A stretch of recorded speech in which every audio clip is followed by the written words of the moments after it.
इधर राहुल गांधी की भारत जोड़ो यात्रा कलयुग से होते हुए द्वापर युग और अब त्रेता युग तक पहुंच गई है।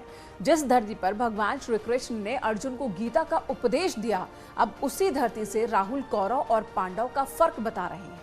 और निशाने पर बीजेपी और संघ है। दरअसल राहुल गांधी ने बिना नाम लिए आरएसएस को 21वीं सदी का कौरव बता दिया और कहा कि 21वीं सदी के कौरव खाकी हाफ पैंट पहनते हैं, हाथ में लाठी लिए होते हैं और शाखा लगाते हैं।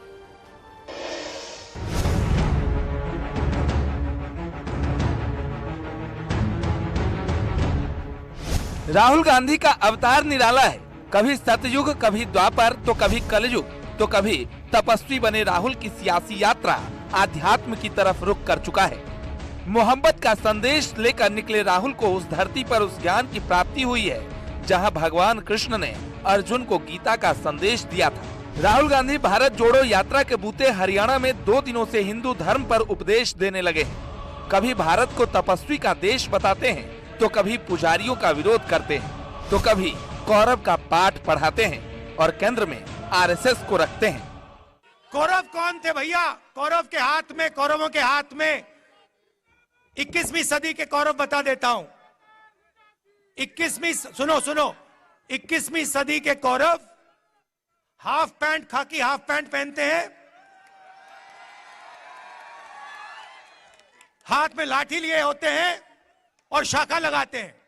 तो ये लड़ाई है पूजा और तपस्या के बीच में। हमारा संगठन तपस्या का है और अगर हमारे संगठन में कमी है तो तपस्या की कमी थी और उस यात्रा ने इसको क्लियर कर दिया है कि यह तपस्या का संगठन है, वो पूजा का संगठन है।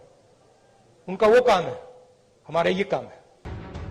राहुल गांधी ने किसी का नाम नहीं लिया, लेकिन उनका इशारा साफ था।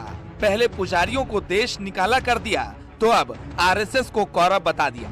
राहुल गांधी का ये अल्प ज्ञान नहीं तो और क्या है, क्योंकि जो मंदिर मंदिर द्वारे द्वारे पूजा पाठ करते हैं, देश को जोड़ने की बात करते हैं, वो अब फूट डालने को अपना हथियार बना लिया है। लेकिन राहुल शायद ये भूल गए कि बात निकली है तो दूर तलक जाएगी। देखिए, राहुल गांधी जी जिस तरह के स्टेटमेंट देते हैं उसके लिए जाने जाते हैं कि जो समाज को तोड़ने के लिए, समाज को गुमराह करने के लिए, समाज को कहीं न कहीं मिसलीड करने के लिए, इसलिए उस तरह के स्टेटमेंट देते हैं जिसका जवाब जनता ही उनको देती है। देखिए, कौन कौरव है, कौन पांडव है, ये तो जनता तय करेगी। हम केवल ये कह सकते हैं, अगर आप कौरवों की बात करें तो कौरव कौन थे? जो अपनों का हक छीनते थे, लोगों का हक छीनते थे, जिन्होंने द्रौपदी का चीरहरण किया, जो अन्याय कर रहे थे।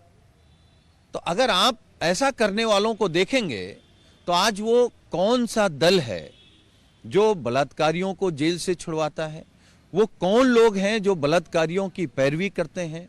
वो कौन लोग हैं जो पिछड़े और दलितों का हक छीन रहे हैं, अन्याय कर रहे हैं? अगर आप ये सब कुछ देखेंगे तो आपको भारतीय जनता पार्टी दिखाई देगी। राहुल गांधी ने कौरव की बात की तो समाजवादी पार्टी ने उसका अर्थ बता दिया और बीजेपी पर निशाना साध दिया। लेकिन जिस यात्रा के जरिए राहुल ने धर्म पर ज्ञान दिया, उसी यात्रा में राहुल ने लगे हाथ राजनीति का अध्याय भी जोड़ दिया। हालांकि कांग्रेस पार्टी के नेता राहुल के समर्थन में खड़े हो गए और भारत जोड़ो यात्रा को सफल करार दिया, लेकिन यहाँ भी केंद्र में बीजेपी ही रही।